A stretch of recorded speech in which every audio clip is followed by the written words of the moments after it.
Well, let's start with basics. How big are you guys in the U.S.? So right now we have 20 million unique visitors in the U.S. and 300 million video views. You're bigger globally, right? We have 2.5 billion video views globally and 200 million unique visitors. But we've grown a lot over the last year. We've gone from 150 million video views to 300 million over the last year, and are continuing to sort of accelerate our growth here in the U.S. We've established an office in California, for example, to lead the product for our mobile innovation. And that now represents about 20% of our audience. So, and what do you attribute that growth to? 'Cause it would seem like a company like yours, it's a very tough fight to be taken on YouTube, right? I mean, anybody that's trying to do that, it's not going to be easy. What do you attribute that growth to? I think that everyone we've talked to, from content partners to advertisers to end users, are looking for an alternative to YouTube. We look at it as and, not or. And they're looking to not view a world where there's just one player out there that aggregates and distributes video. So we've sort of filled that space, and people are really looking for that. And give us your mix. If people aren't familiar with Dailymotion, like, what's Sure. your mix between UGC, syndicated stuff, anything you own and operate, like in terms of your content mix? So our business development team here in the U.S. and abroad has focused on partnerships for distribution with major partners like Hearst, like Condé Nast, like Fox Sports.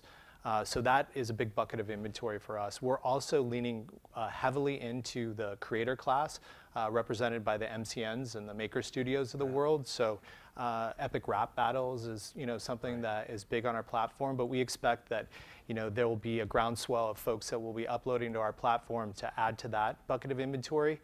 That is a much bigger part of our mix than just the people uploading Cat on a Skateboard. Right. Well, it's interesting because there's been a ton of press, I'm sure you read most of it, about the anti-YouTube movement among those MCNs or the individual creative class members, complaining that they don't make enough money on YouTube, that it's very difficult to be one of 10 zillion players in that space, speculation that somebody's going to try and start their own, one of the MCNs might start their own YouTube competitor. Is there an opportunity for you guys there? Absolutely. And one of the things that we've been talking about since we moved from the first 6 months of this year and talking about potential integration with Yahoo, and now that we're 100% owned by France Telecom and Orange and investing in the US market, is the opportunity with MCNs and also that creator class, and really focusing the product on tools that we can serve that creator class. And in a way, it's an advantage because we are a little bit smaller, although we are the number 32 site overall according to ComScore. I think that we can be a little bit more nimble in the way that we offer more aggressive tools and services for that creator class. Now, speaking of that creator class and the types of folks like Epic Rap Battles, that seems to me, from what I've seen, very custom, not easy for brands to do, very one-off, hard to do programmatically. Can that be done? Can there be some kind of standardized thing that employs programmatic buying and selling? So there's sort of two sides to it. On the sponsorship side, it's not just selling a particular show, but like selling packages, which is how TV is sold as well. And then on the programmatic side, it's really taking advantage of the first-party data. I mean, there's huge, rich first-party data that you get with those type of creators, and being able to offer that in a programmatic setting. It's difficult to do that when you're just working with ad networks, so that's why we're sort of moving towards having a little bit more control of our own type of exchange. So where are you now? Like, are you 50% ad network, 80? How much of your sales? It fluctuates in the month per month. In fourth quarter, it's going to be a smaller percentage, and in first quarter, it's going to be a much higher percentage. Right. How do you guys? One thing YouTube, got dinged on a lot in its early days. Seems to have cleaned it up, but they still have issues. It's copyrighted material, music, nudity, stuff from porn sites.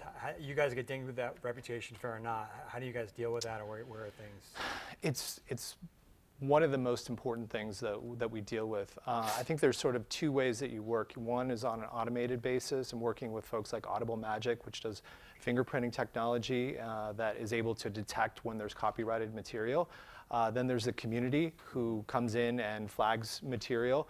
And it's difficult because we have a lot of countries that we're in, but in a big country like the US, it's sort of a combination of those two, the automated and then really relying on our community to be able to flag stuff that is infringing either on copyright or is stuff that nobody would be proud to have on their site. We do have an advantage that we have this owned and operated site, and we have a lot of insights into the audience and the content that's being uploaded. And I think it's a huge strength for us to have a user-uploaded platform. If you look at the landscape and how it's changed, you have the program sites like the AOLs and the Yahoos of the world, and then you have us and YouTube on the other side. And it's become a world where there's not that many sites that have that upload option like we do, and have the option to have a community and to have social around a site. And if you turn that off, you change the nature of who you are, right? It's been a huge debate since I started the company 4.5 years ago. There was probably a point where we were thinking that we were going to try and go in the Hulu direction.